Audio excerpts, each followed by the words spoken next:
Have you ever heard of an old PC game called Theater? Yeah, I didn't think so.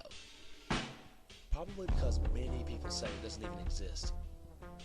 You see, the Theater is an old computer game released around the same time as Doom.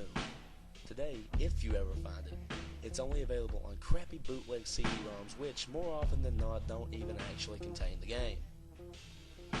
The actual legitimate copies that they say were released back in the day feature a blank cover with nothing but the sprite of what has since been named the Ticket Taker. He is simply a poorly drawn, pixelated Caucasian bald man with red lips, wearing a red vest over a white shirt and black pants. He is completely emotionless, though some say if you smash the disc, his face is shown as angry the next time you look at the cover. But this is just dismissed as an urban myth. What is peculiar about the Theater, though, is that there is no developer named on the jewel case, nor a game description on the back. It is simply the Ticket Taker on a white backdrop on both sides. The game was initially known for its inability to install correctly. The installation process immediately locks up the computer when the user reaches the licensing agreement. Also strange about the licensing agreement for the Theater is that whenever the development studio is supposed to be named, the text is simply a blank line. Anyways, most people who have claimed to owning one of the original CDs say that they figured out how to install the game by simply rebooting their computer on the licensing agreement with the disc still inside. Then they're prompted to press I agree on starting. Then they continue with the installation. The game then starts up without any introduction besides a main menu that simply has the sprite of the movie theater's exterior on an empty city street. The title fades in, and then the three menu buttons, New Game, Load, and Options. Selecting Options immediately crashes the game to the desktop. Load is said not to function at all. Even if you do have a saved game, nothing happens when you press it. Thus, New Game is the only working menu option. Once it is selected, you are in the first-person view. You are standing in an empty theater lobby, with the exception of the ticket taker standing in front of a dark hallway, which one can only assume leads to the theaters themselves. There's nothing to do but look at the poorly drawn, mostly illegible movie posters or approach the ticket taker.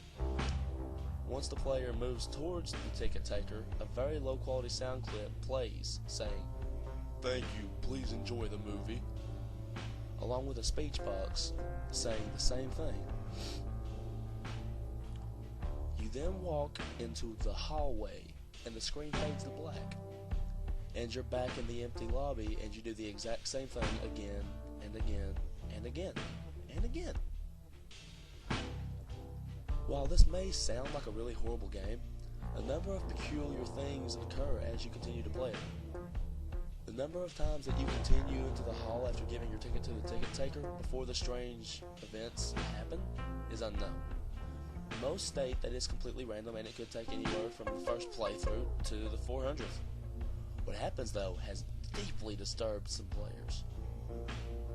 The first occurrence is when the player fades back in after walking into the hallway. This time they will notice that the ticket taker is completely absent. The player then, without any other options, decides to walk into the dark hallway. The sound clip and text box mentioned previously still play in the absence of the ticket taker, but when the player walks into the hallways, the screen does not fade out. It goes pitch black as they walk deeper into the hall, but the player's footstep sound clip is still playing as they continue to push the up button on their keyboard. Those claiming to have played the original game report to have felt extremely uncomfortable walking down the hallway, anticipating the whole way something horrible happening. Well, eventually the player is unable to move forward. There is nothing for a few moments before a strange sprite that is described as the ticket taker, but with a swirl for a face, appears and stands before the player.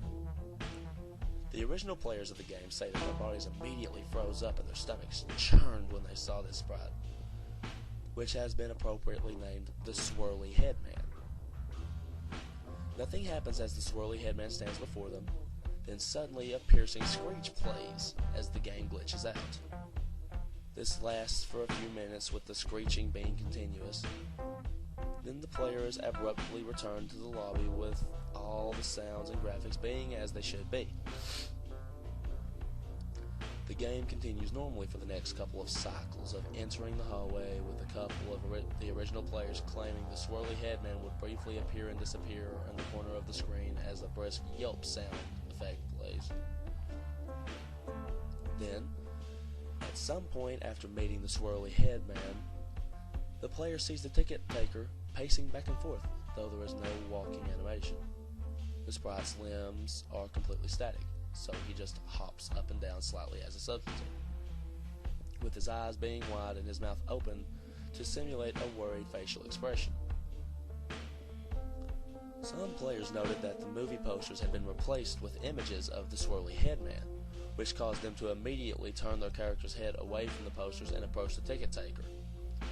Then another different low-quality sound clip plays, but the speech box containing nothing but corrupted characters that cause whatever text that would have been in the box to be completely illegible.